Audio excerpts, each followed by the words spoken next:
set for end of the season F1 fun as the sport enters the frantic period of 5 races across 6 weekends, starting with Sunday's US Grand Prix to close the season. The only triple-hander of 2023 sees 20 drivers entertaining Americas. Austin is the first act, then a trip to Mexico, then Brazil at the start of November. To add to the non-stop nature of it all, USA and Brazil host the last 2 sprints of the season. This means you can enjoy Saturday racing for the second consecutive Grand Prix this weekend in a 100km dash to the COTA finish line. The championship fight may be over, but F1's still in full swing. McLaren's two-pronged attack by Oscar Piastri and Lando Norris saw the Woking-based squad have Qatar 4 trophies with the last time out. If they can continue the upwards trajectory, it's possible they could close the gap to the latest triple champion Max Verstappen and perhaps even beat the Red Bull in a fair fight. With so much recent form on their side, keeping how close they run Verstappen will keep some excitement in the final races. It's the on-track racing that isn't doing it for you this year. Perhaps the opulent marketing will get you back. Red Bull will run another one-off livery for 3 days to keep an eye out, paying homage to the COTA recognisable colour scheme. This weekend's RB19 features a fan design look at the including the track stars and stripes. It's not too dissimilar for Haas's theme for this weekend, running off a one-off design for its home race with 5 pointed stars. Finally, Williams will have another look as they changes from the free race run of the bold and bold Golf livery. The team will have NFTs on the rear wing, adding even more colour to the grid. And yeah, it's a one compound stop softer from Pirelli from the US Grand Prix than Qatar, as they can choose between the C2, C3, C4. Thankfully, we won't see any repeat of the FIA imposed stint length that kind of plagued last week's after the Lascelles curbs destroyed the track structure. Equally, the wet weather tyres were so prominent in the season's European leg, they're unlikely to reappear. It looks like a standard fare from Pirelli for a sprint weekend, a familiar track, no chance of rain, painted curves without the edges. And yeah, McLaren may be closing the gap, but Max Verstappen will still be the favourite. However, Mercedes also ran Dutch driver close in Qatar qualifying before Lewis Hamilton and George Russell collided. McLaren and Mercedes will have to see more progress in their closing attempts to close the deficit before next season. Although he's not in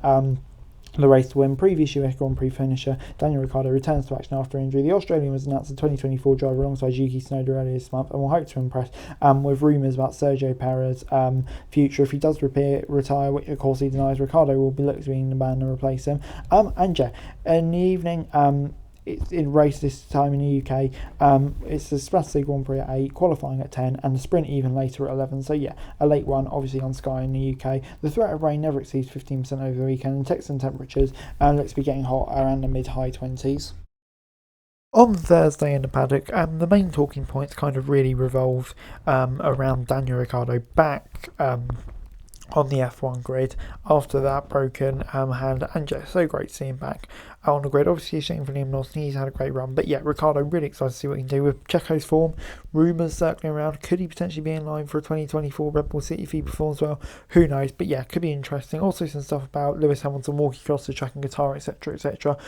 So yeah, that'll be interesting to see where that all leads to, if anything goes up with that over the weekend.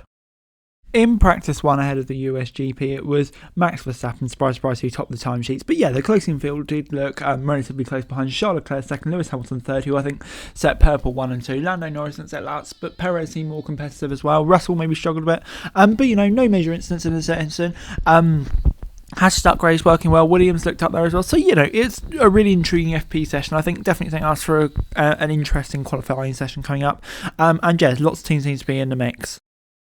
And finally, my predictions for this weekend. On pole and winning the race, I'm going to say it'll be Max Verstappen. He's just another sport. We saw after last year, even after he wins the title, he's not going to let off. And I just can't see any other result really. In second, I'm going to say Lewis Hamilton, closing in third on Sergio Perez. He'll want to be rebound after Qatar. Strong circuit for him. Mercedes was good there last year. Hamilton nearly won the race. And third, I'm going to say Lando Norris. The McLaren on form at the moment. And he would have probably been behind Mercedes last time out as well. So yeah, interesting. But anyway guys, that's it for you. Thanks so much for watching. Like, share, subscribe, daily F1 news and subscribe to the channel is going to be greatly appreciated. Thanks so much for watching. Peace out.